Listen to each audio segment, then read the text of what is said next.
The top stories tonight in Y News. More than 10 people can gather for religious purposes in places under general community quarantine after July 10. There is very little risk that pets can infect owners with COVID-19, says the World Health Organization. The national government will conduct a mass repatriation of around 4,000 locally stranded individuals this weekend, but Visayan LSIs will not be included in the weekend trips back to the provinces. Some traditional GPs are not allowed to operate today due to lack of social distancing marking. Italy bans U.S. tourists as it opens its borders. Vietnam hotel gilds itself to attract visitors amid pandemic.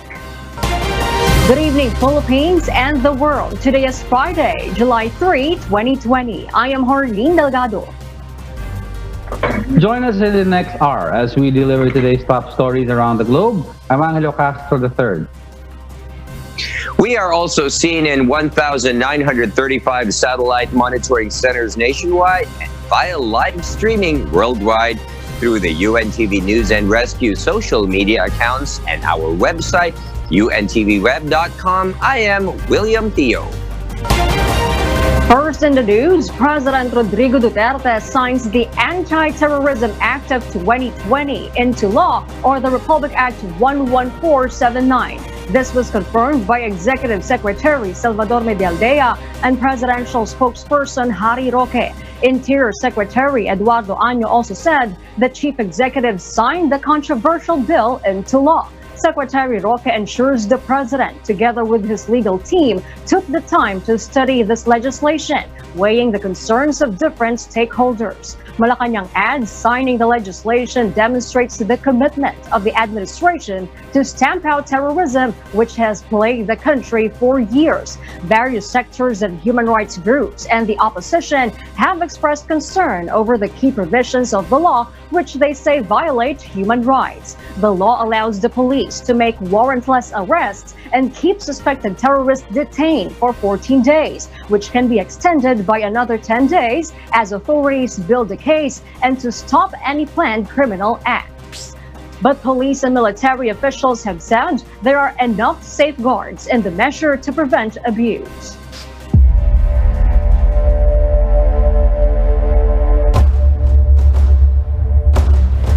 More than 10 people can gather for religious purposes in places under general community quarantine after July 10.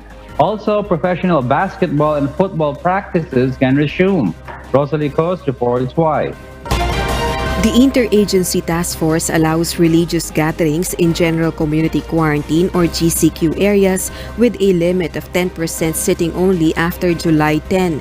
That's a more relaxed restriction from what used to be a limit of 10 persons based on IATF Resolution Number 51.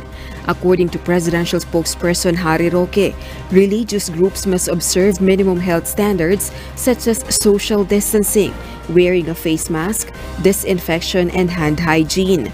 Magkakaroon muna po tayo ng dry run, no? Na 10% ito mga darating na linggo, no? Pero yung 10% po na allowed na ang lahat ay magsisimula po yan ng July 10. Also, travel agencies are now allowed to operate in GCQ areas but limited to their skeleton workforce. The Department of Trade and Industry will also release guidelines for other services to be allowed in barbershops and salons aside from haircut. Meanwhile, IATF Resolution Number 51 also allows practices and conditioning sessions of professional basketball and football teams. According to Secretary Roque, the joint administrative order from the Philippine Sports Commission, the Games and Amusement Board, and the Department of Health that provides the guidelines for the conduct of health-enhancing physical activities and sports during the pandemic has been approved. Rosa Licos, UNTV News and Rescue. We serve the people, we give glory to God. Meanwhile, the Interagency Task Force approves Phase 2 of the National Action Plan Against Coronavirus Disease, which is expected to be implemented in mid-July. Several changes will be implemented since quarantine restrictions will be loosened up in many parts of the country. This is for economic recovery while ensuring the implementation of minimum public health standards to prevent the rapid spread of the killer virus. Kaya po nating kontrolin ang pagkalat ng COVID kung susunod lang tayo sa mga health protocols, kung paintingin ang testing, kung ipagpapatuloy ang granular at local testing, pero samantala, kinakailangan na po talagang buksan ang ekonomiya dahil kinakailangan na nating magkaroon ng hanap buhay. The Interagency Task Force, or IATF, has approved the expanded testing strategy of the National Task Force COVID-19. National Task Force Deputy Chief Implementer and Testing Czar Secretary Vince Dizon says, with the increasing number of laboratories and arrival of test kits, a massive expansion of testing will be done in highest risk areas such as Metro Manila, Region 4A Calabarzon, Central Luzon, and parts of Visayas. This means those who are asymptomatic or those who have no symptoms will be tested, particularly all frontliners such as security guards, public utility vehicle drivers, market vendors, and other essential workers. The guidelines for the expanded testing is expected to be released next week. Dumarating ng mga supply natin, tuloy-tuloy na. Ngayon, kaya na nating mag-test ng madami. Kaya ang target natin initially, ngayong July, mag-hit tayo ng 1 million. Pero in the next 10 months, ang target natin ay 10 million.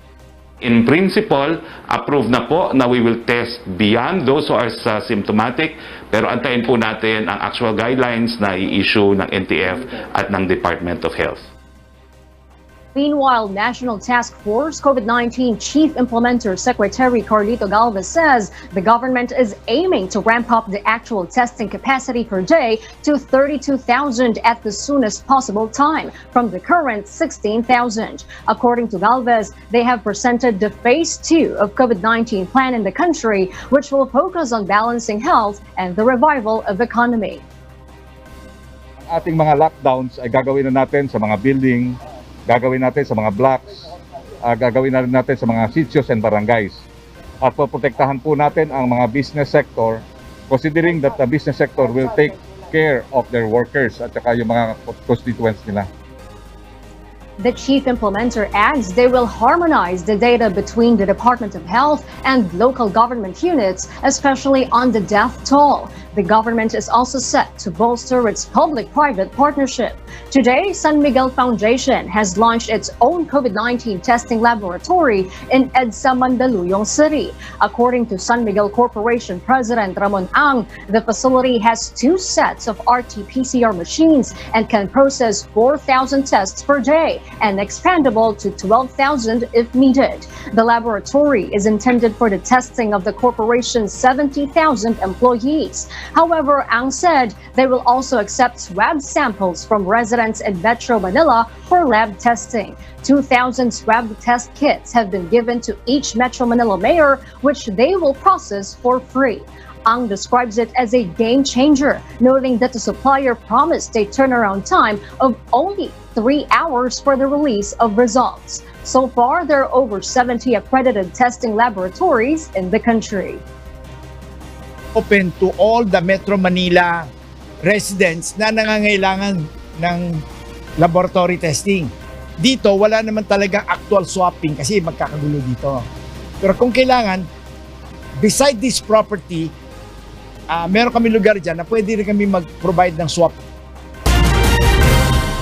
The World Health Organization worries over the increasing number of COVID-19 cases outside the National Capital Region, particularly in Central and Eastern Visayas. Our health correspondent, Aiko Miguel, details why. The World World Health Organization has observed that most of the cases in Central and Eastern Visayas are from individuals who return to their provinces coming from the National Capital Region and through their close contacts. One of the things health experts are guarding in Cebu City is the spike of COVID-19 cases there. WHO Country Representative Dr. Rabindra Abiyasing agrees with President Rodrigo Duterte's statement that Cebuanos had been non-compliant with health and safety protocols. As we work together with the government and the regional health department to understand what was happening in Cebu, it becomes clear that the compliance with the quarantining guidelines and the procedures were not optimum in Cebu. Dr. Abeyasing urges the Cebu City government to implement a lockdown only in areas with active transmission and not a citywide lockdown to balance Cebu City's economy. So that you can go into and practice targeted lockdowns in those places where transmission is actually happening, rather than having citywide or barangay-wide lockdowns affecting many people who are not at risk. WHO reminded the government to strengthen its contact tracing efforts to prevent further COVID-19 transmission anywhere in the country. Aiko Miguel, UNTV News and Rescue. We serve the people. We give glory to God. During his visit to Cebu City, a National Task Force COVID-19 Chief Implementer Carlito Galvez saw major challenges in the city's fight against the coronavirus disease. One of them is the lack of hospitals. Secretary Galvez said the city has only 4 to 7 level 3 hospitals, adding that people across Region 7 flock to those hospitals to seek medical attention. He added the division among doctors is also a huge challenge in the city's battle against the surging number of COVID-19 cases. This is my call to everyone. Yung mga doktor, hindi sila nagkakaisa. Yung politika, hindi sila nagkakaisa. Kaya nga sinasabi ng ating mahal na Pangulo, isatabi muna natin ang politika dito. Isantabi muna natin yung self-interest dito. Magtulungan tayo. 18 contact tracing teams in Cebu City have begun their training. According to Cebu City Mayor Edgardo Labella, the city needs many contact tracing teams due to the increasing number of COVID-19 cases. This is to speed up and intensify the city's contact tracing and swab testing efforts. They also need to reach the ideal target of 3,000 tests per day. According to the updated tally of the Department of Health Central Visayas, Cebu City has less than 6,000 COVID-19 cases. There is very little risk that pets can infect their owners with COVID-19, the chief scientist of the World Health Organization said on Thursday. Soumya Swaminathan told the Geneva News Conference that felines, ferrets, and even tigers have been infected with the disease. Some animals like the felines, the cats and the ferrets and even tigers can get infection. So human to animal, but very little evidence of the reverse. And also interesting data presented on the virus and how long it can survive on the fur of animals and so on. Let's now take a closer look at the updated count of coronavirus cases around the world. The COVID-19 pandemic has now reached a total of more than 10.8 million confirmed cases in 188 countries, regions, and sovereignty. The fast-spreading disease has claimed over 521,000 lives, while more than 5.7 million patients across the globe have recovered from the new coronavirus infection, thanks be to God. Meanwhile, the country's Department of Health says that 1,531 new cases were reported today, including 688 fresh ones and 843 late cases. According to the GOH, this is the highest single-day rise so far. Now, the confirmed cases of coronavirus infection in the Philippines jumps to 40,336. That is as of 4 p.m. today. We have lost 6 more patients. But through our fervent prayers, medical interventions, and sacrifices of our medical frontliners, 400 more people have won their battle against the invisible enemy. That brings the total recoveries nationwide to 11,073. Thanks be to God. The Department of the Interior and local government will conduct a mass repatriation of locally stranded individuals, or LSIs, to their provinces this weekend. But stranded individuals bound for Visayas will not be included in the trips. Vincent Arboleda will tell us why.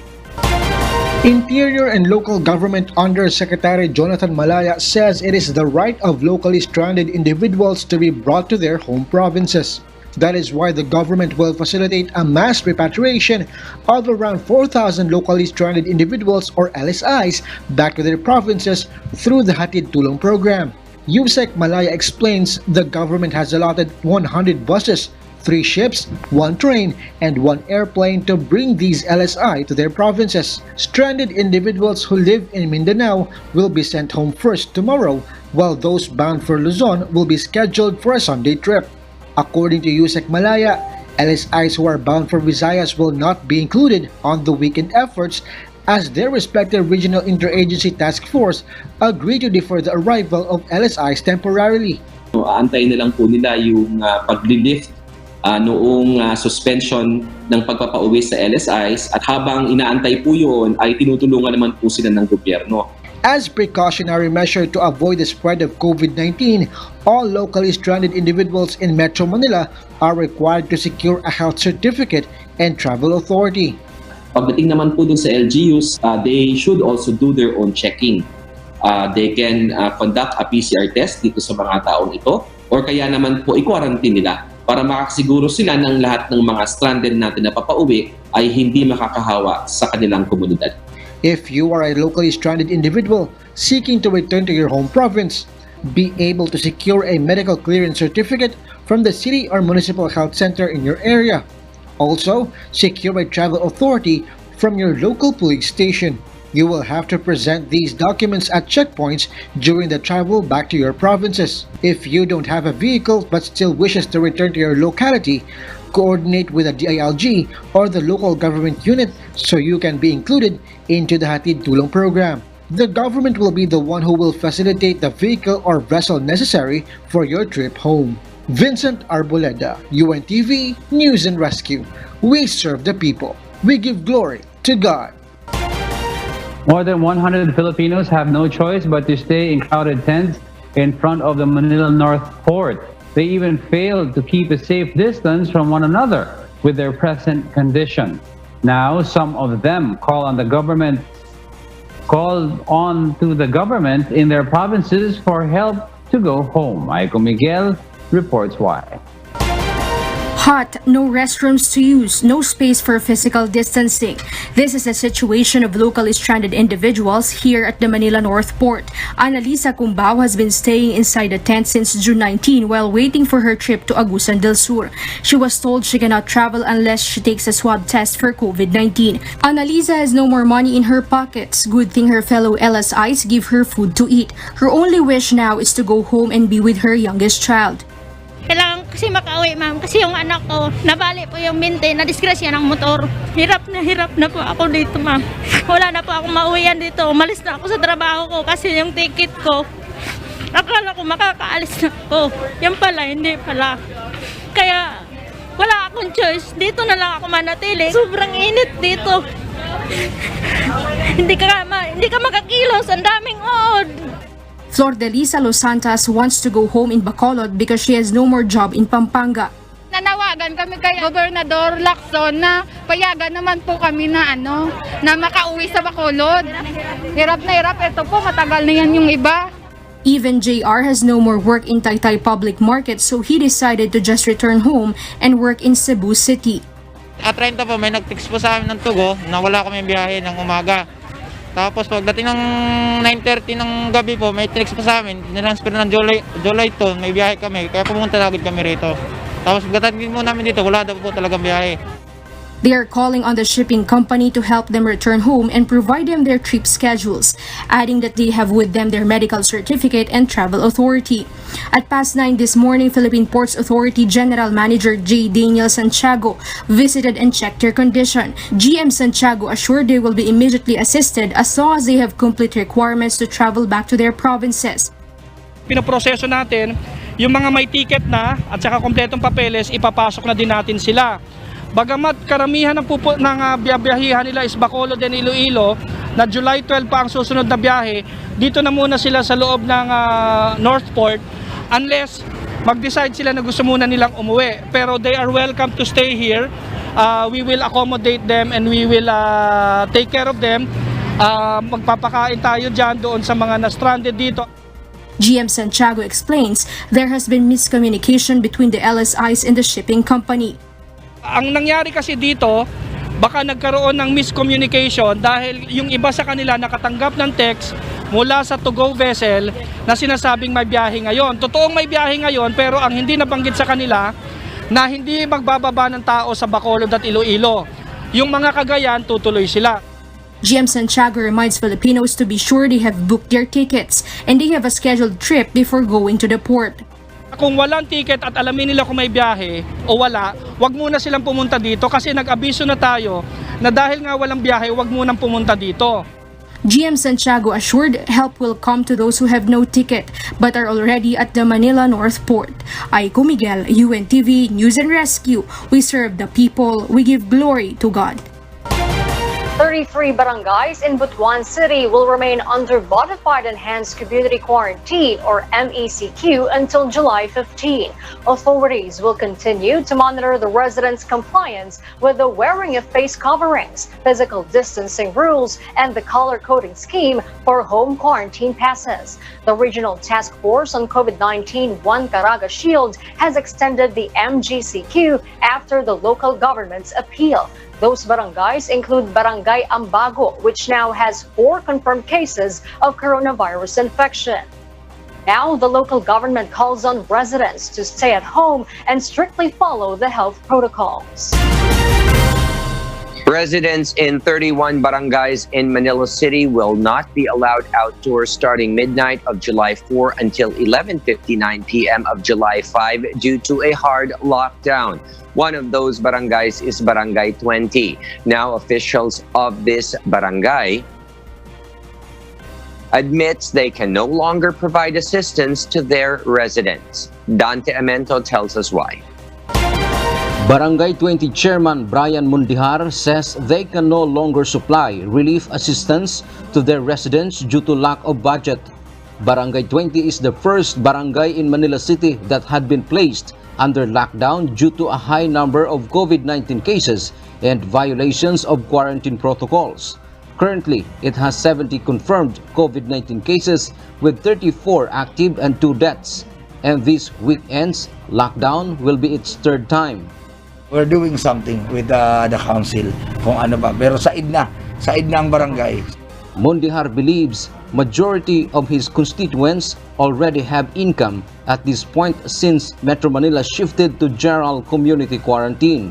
Elvira, a resident of Barangay 20, sold garlic today to earn some and have money to spend for supplies for the 2-day lockdown. Ma-deliver ka agad, mamayang gabi. Close na kami madaling araw. Mayor Francisco Isko Moreno Dumagoso stressed that the city government gave enough time for the residents to prepare. Gumawa kayo ng mga kaparaanan na ng paghahanda. Katulad ng lagi ko sinasabi, kung meron man tayong gagawing hard lockdown, ay bibigyan namin kayo ng sapat na panahon. Violators of the hard lockdown will face appropriate sanctions. Dante Amento, UNTV, News and Rescue. We serve the people. We give glory to God. And now let's watch President Rodrigo Duterte as he gives a speech in Zamboanga. Encounter talaga. Misencounter. And so there were so much recriminations from different units that I was also bothered. I was looking for a way how to handle the situation. Para kasi the ship of state is sailing, hindi naman typhoon, but a little bit turbulent water. Nandito ako para maghingi ng tulong sa inyo. Help me make the waters calm. Kasi ang ating bayan of state is sailing in that area. Nung ang pulis ang namatay, 4. I'm not comparing, I'm just saying what I did. Nung nakita ko medyo mainit, kayo, you were there in the command conference. I'm sure. Kung ano sinabi ko sa inyo, I do not want to hear anything about that incident at all. Mahirap kasi na ng istorya ng patayan ng mga tao mo. It's not a good one. So, nakalimutan na yun. Now, huwag ninyong isipin na yan rin ang gusto ko. Kasi may nakita akong mali. Mag-neutral na lang ako sa salita ko. But, misgivings about the whole thing. But pending the release or pending the invitation of the NBI, we all must just keep our silence and hope that the NBI would find the truth for us. Trabaho nila yan. And I'm sure that they would not fail me. Kilala ko itong mga to sila. Matagal na ito sa Sabi ko, get the truth. Huwag mong subrahan, huwag mong kulangan. Yung totoo lang. Because it will save us the trouble. You bungle everything at marakita na nasilip sila na hindi totoo or i-concocted one. We cannot control the trouble. Kayo na lang ang barilin ko para matapos. Pumunta ako dito, hihingi ako ng tulong ninyo. I'm pleading. Nakikiusap ako. Nihangyo ko ninyo. Natabangan ko ninyo. Pagpakalma to keep the waters in the meantime calm and we wait for the result of the investigation. Yan ang pinuntahan ko dito. Kasi mahal ko ang sundalo ko. Mahal ko rin ang pulis ko. Puro nagatrabaho. And at the end of the day, baski anong desisyon dito sa baba, pag sinabi ko na wag na muna, do not, nasusunod. Ako ang nasusunod. Kaya I feel so responsible sa mga pulis ko pati sa mga militar. So there is now this raging feeling of maybe hate. It could be hate, which is a dangerous thing really to nurture. It does not do any good because there's the investigation and I'm giving you my word of honor that the investigation will proceed to find out the truth unfettered, unbridled by anybody except yung sa trabaho. Walang makialam at yung totoo lang. Yun ang maasahan ninyo. At kung sino man ang may kasalanan, then he has to pay for it. What I'm saying is we're trying to figure out how we can, in the meantime, do something to give you the assurance that justice will be done. So I'm giving it to you, I said, as a word of honor of a president. Now I will find out the truth from the investigator. And I hope that it would satisfy all. Wala namang iba. You want to take revenge For what? Gusto rin pumatay ng pulis. For what? Would it make the 4 officers come back to life? At yung mga pulis, kung may kasalanan,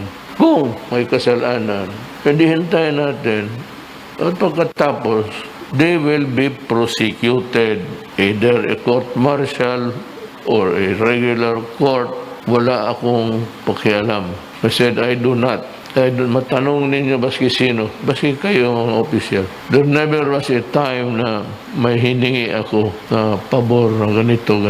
Ilakad ko isang tao. Diyan si Delphine Lorenzana, kilala kami nun. Major pa yan siya sa na-assign sa Scout Ranger Regiment sa Davao. On the level talaga yung trabaho namin. Ako, ayaw kong gustong sabihin niyo magkautang ng loob ko sa akin. I do not nurture mga loyalty. Ito bata, ito promotion. Hindi ako ganun. Even when I was the mayor of Davao City, yung mga barangay captain na ayaw nila yung police na doon, gusto nila palitan. Maraming mga laro ito, mga buang na ito Tari, kantak. Kung sabihin ko talaga, you go to De La Rosa or you go to Danao or you go to dyan, huwag kang maghingi sa akin ng pabor na gano'n. I do not. At least ako, alam nila. Ngayon, ang masabi ko lang sa inyo is, gusto ko talagang maimbestiga ito. At gusto ko lumabas ang totoo. At gusto ko yung may kasalanan will have to face the consequences. Gano'n na lang ang tingin ko sa inyo. Hindi niya alam to. But I was the only candidate na of the so many things sa kampanya kung anong madaldal mo. Ako lang yung tumingin sa kanto. Dinanaanan namin sa kampanya. Nakita ko, ito pala sila. How about them? Alam mo, I promise to double your salary, police, pati sundalo. And I did it. But you should know the story behind. Sabay yun sa train law sa Department of Finance kay Dominguez. So ako naman, I was insisting on the money intended to increase your salary. After so many debates, because most of the congressmen are favoring for unahin muna ang train law, sabi ko, nakapangako ako, na kung hindi ninyo mabigyan ang sundalo, tanungin mo yan sila. Lahat, alam nila. Dito sa itaas, Delphine, Senator Subiri and Senator Gordon. Sinabi ko kung hindi ninyo masali ang increases ng police pati military, I will resign. I will pack my things and go home to Davao to retire. Hindi ako atat maging presidente. I am a disposable president because that is this. Yun dapat ang... Kasi kung ayaw ninyo o galit kayo, di tanggalin ninyo, magkudita kayo. Kaya sa akin, hindi na kailangan magdala pa ng isang M16. Pupuntahin mo lang na yung mga military commanders at police at sabihin nila, ayaw ka na namin. Baski hindi pa ako tapos sa termino ko. Sabi ko, sige, okay, no problem. Diba, in the conference natin minsan, command conference, nagtampo ako sa isang general dahil yung medisina para sa sundalo nawala. So, nung sinabi ni Delphine, may problema tayo. So, I fired. Alisin mo yan. At gano'n, mangako ako, kailangan tutuparin ko yan. And I stand by my word. Yung mga gano'n na sundalo, lahat na hiningi, not because na nakikiusap ako ngayon para sumunod ka sa akin. No. I leave it to your individual conscience tonight. When I leave, think for yourself. Do not think what I have talked about. Hindi ako nang ano. Pero sundalo, lahat ng hiningi ninyo sa ospital, baskis, binigay ko. Meron kayong 50 million a month dyan sa hospital niyo. Yung namang 50 million sa Viluna, doon sa AFP Hospital. Buwan-buwan yan. nandyan yan. So there will never be a time na sabihin nila na ubusan kami ng medisina kasi nandyan yung 50 million iman.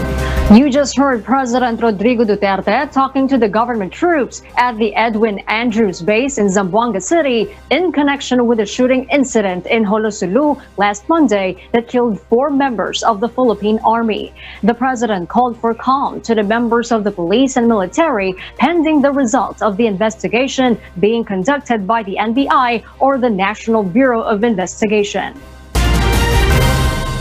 Some traditional jeepneys were not allowed to operate today, although public utility jeepneys already got the green light for today's resumption of their operations. Joan Nano tells us why.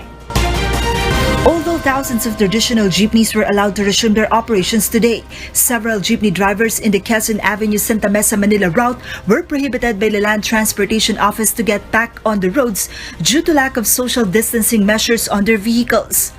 Ang importante yung guideline ng LTFRB, yung acetate na nandun sa loob ng passenger.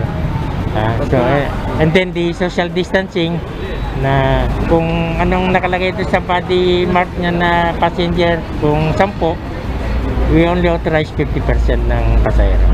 But the jeepney drivers argued they were not able to prepare their units because they did not expect the routes was included to those that were opened by the LTFRB. Unang-una, bago po nila sana sinabi to, mga 1 month before pa lang o 2 weeks before, dapat sinabi nila kung ano yung mga gagawin sa ating pong mga jeep na para masasakyan. Although there were only a few passengers and jeepneys were limited to operate with 50% capacity, some drivers are glad they could finally continue with their years, if not decades, long bread and butter. Kahit paano po, nabuhayan po kami kahit paano. Hindi ka tulad dati, wala talaga. Ito naman siguro sa una lang siguro to. Pagka nasanay na yung pasahero, lalakas din. Tagaan na lang. LTFRB Chairman Attorney Martin Delgra earlier said they will continue to assess the situation and the need to open up new routes depending on the demand of passengers will be considered. Joan Nano, UNTV News and Rescue. We serve the people, we give glory to God. In Italy, 11 tourists from the United States were rejected from entering after they arrived in Sardinia Island by private plane on July 1. The move is a result of an earlier decision that the United States is not on the list of countries whose tourists are allowed to enter the EU countries starting July 1. However, these tourists claimed that they were already on the flight when they were made aware of the EU policy.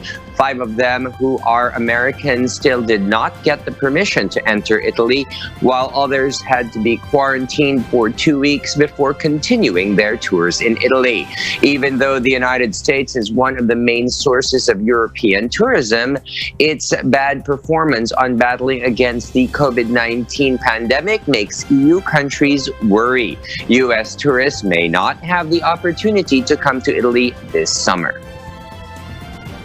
Italy is trying to attract more tourists while keeping safe. Italy is one of the most popular tourist destinations in Europe, but we have to put public health protection in the first place.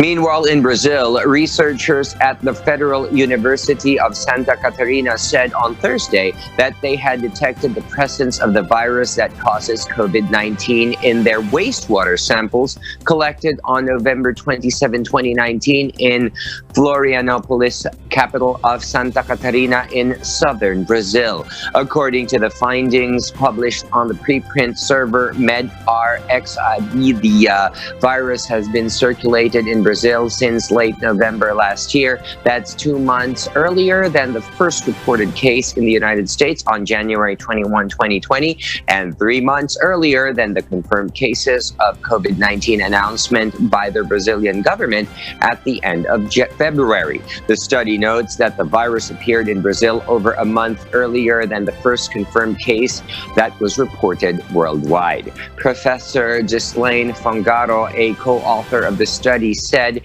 that they found the virus in the frozen sewer water samples taken in November 2019 during a monthly routine inspection. At first, the scientists were skeptical about the results. Then they ran a second round of tests with different viral markers in different laboratories, repeated all the data, tracked the viral genome, and finally got consistent results. Elsewhere in France, President Emmanuel Macron names Jean Castex as Prime Minister in a government overhaul. Castex will be tasked to form the next government in the Élysée Palace, said in a short statement.